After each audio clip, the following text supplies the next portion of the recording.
People ask me if I believe in miracles, and I say, oh gosh, yes, I believe in miracles.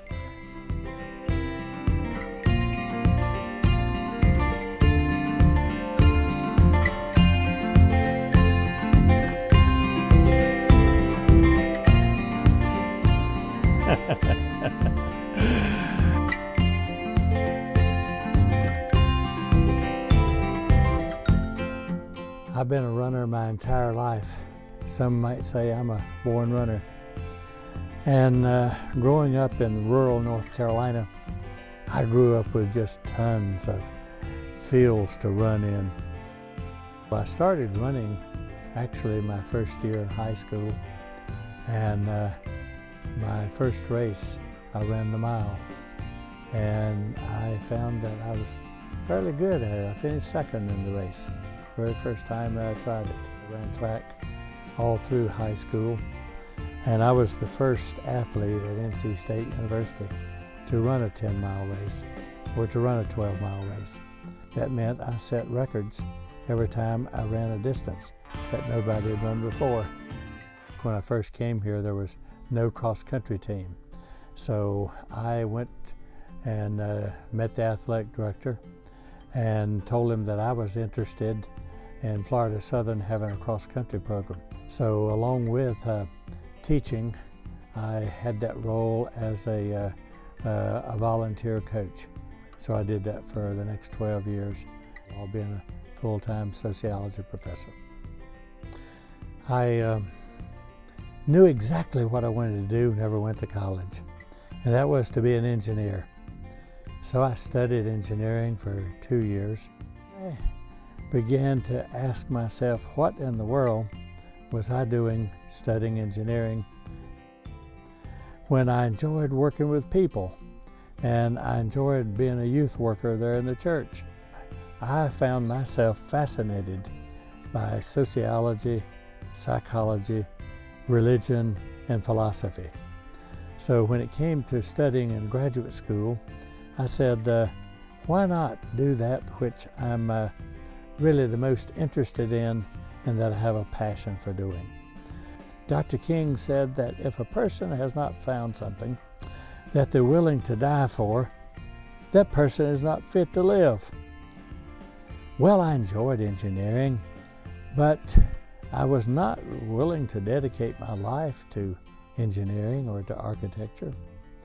But I was willing to dedicate my life to my church and to helping other people. He has so many interests, and he is so smart, and he knows a lot about a lot of different things, and yet it's not just book knowledge for him. He's very interested and involved in all kinds of things and loves people. Oh, gee whiz. The more I love people, the more people, the more I experience love from others. And to me, that's a miracle of life. The miracle of life is such that, hey, the happiness, the joy, and also the sadness and the grief, it's all a part of life and living.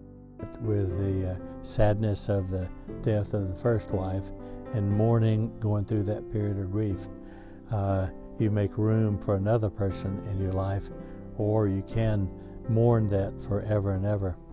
But I was fortunate enough to be able to have a second wife, and we're, oh gosh, she's the pride of my life. I'm a bookworm, and I'm proud of it. I just love books. This past weekend, I got 2 more books. Well, what do I need 2 more books? Because I just love books. And I hope that I've never read all of my books. Everywhere I've taught, I've had the largest library of any professor. And so that's me. That's why this office is like this. And I take great pride in it. I've got 2 or 3 little sayings, little things that my first wife gave me that's underneath this little stack. And one of them says that A messy desk is a sign of genius, and it's under this stack somewhere. I think it just symbolizes his varied interest, you know, and that he's not contained to just one thing, and he is, you know, in some ways disorganized in terms of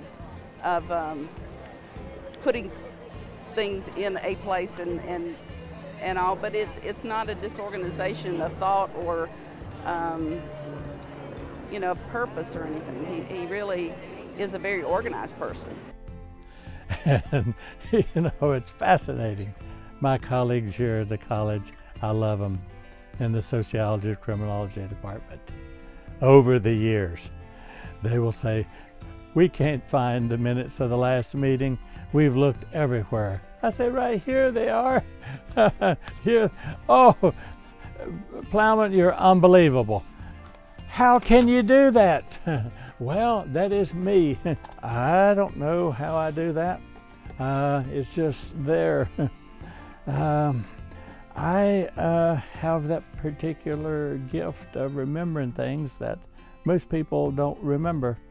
And so I don't have to have it organized neatly. And that is just me.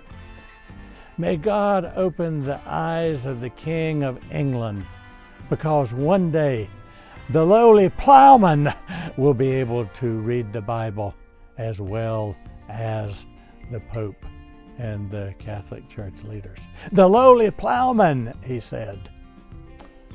I've read that many, many years ago, and now I have the largest old Bible collection in English of anybody in the state of Florida. Wow, the lowly plowman.